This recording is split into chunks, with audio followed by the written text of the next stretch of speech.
দিনরাত পরিশ্রম করেও দরিদ্রতা তাদের নিত্য সঙ্গী। ঠিকমতো অন্ন জোটে না পরিবারের, তবু দিন বদলের আশায় আজও নিজ কর্মে অনড় অশীতিপ্রীত বৃদ্ধ কৈলাসহরের সোনামারা এলাকার বাসিন্দা অরুণ মালাকার। তবু দায়িত্ব পালনে নেই কোনো অনীহা। কৈলাসহর পুর পরিষদের 15 নং ওয়ার্ডের সোনামোড়া এলাকার স্থায়ী বাসিন্দা অরুণ মালাকারের সাথে এলাকাবাসীর সুসম্পর্ক রয়েছে। স্থানীয় কাউন্সিলর ওনার সাধ্যমতো কয়েকবার অরুণ বাবুকে সাহায্য সহযোগিতা করার চেষ্টা করেছিলেন। বর্তমানে বাড়িতে বাবা আর ছেলে দুজন মিলেই তাদের সংসার। ছেলে অমিতের বয়স আনুমানিক 30। অমিত চোখে দেখতে পায় না। অর্থের অভাবে উন্নত চিকিৎসা না করতে পারায় সে সম্পূর্ণ অন্ধ হয়ে যায়। তবে সম্পূর্ণ অন্ধ হওয়ার পূর্বে অমিতের বাবার ইচ্ছেতে সে বিবাহ বন্ধনে আবদ্ধ হয়। অমিত স্ত্রী আর তার সঙ্গ ছেড়ে বাপের বাড়ি চলে যান।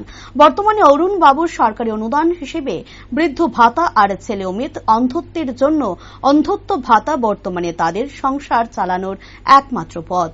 ছেলের চিকিৎসা করিয়ে যদি সে আবার দেখতে পায়, সে আশাতে অরুণ বাবু পথ চেয়ে বসে আছেন। তবে ইচ্ছে থাকলেও উপায় নেই। সরকারি ভাতার টাকায় সংসার চালাতে হিমশিম খাচ্ছেন অরুণ বাবু। তাই রাজ্যের মুখ্যমন্ত্রীর কাছে আবেদন, যদি ছেলের চোখের চিকিৎসার জন্য রাজ্যের মুখ্যমন্ত্রী একটু হাত বাড়িয়ে দেন, তবে হয়তো ভবিষ্যতে ছেলে আবার দেখতে পাবে এই সুন্দর ও সবুজ পৃথিবী।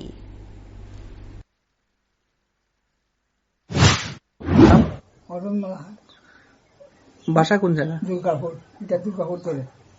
তো আপনার যে শুনলাম আপনার ছেলে বেশ কিছুদিন যাবত অন্ধ, মানে ওর কত বয়স ছিল সে অন্ধ হয়েছিল? তো করে দিলাম ধরেন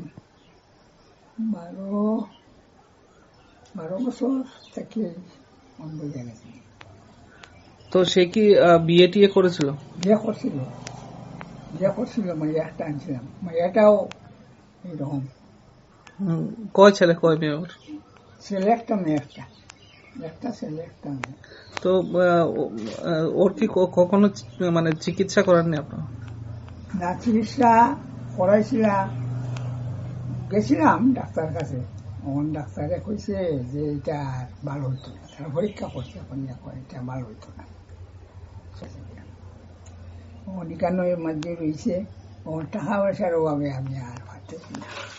এখন আপনারা কি চান?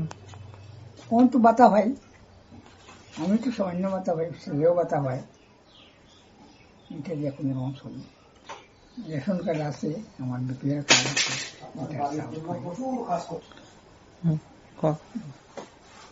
আমি চাই এখন যে মুখ্যমন্ত্রী একটু সাহায্য সহায়তা করে। আমি গরিব মানুষ, একদম সহায় হয়ে যাবে। আমার কেউ নাই বলিয়ে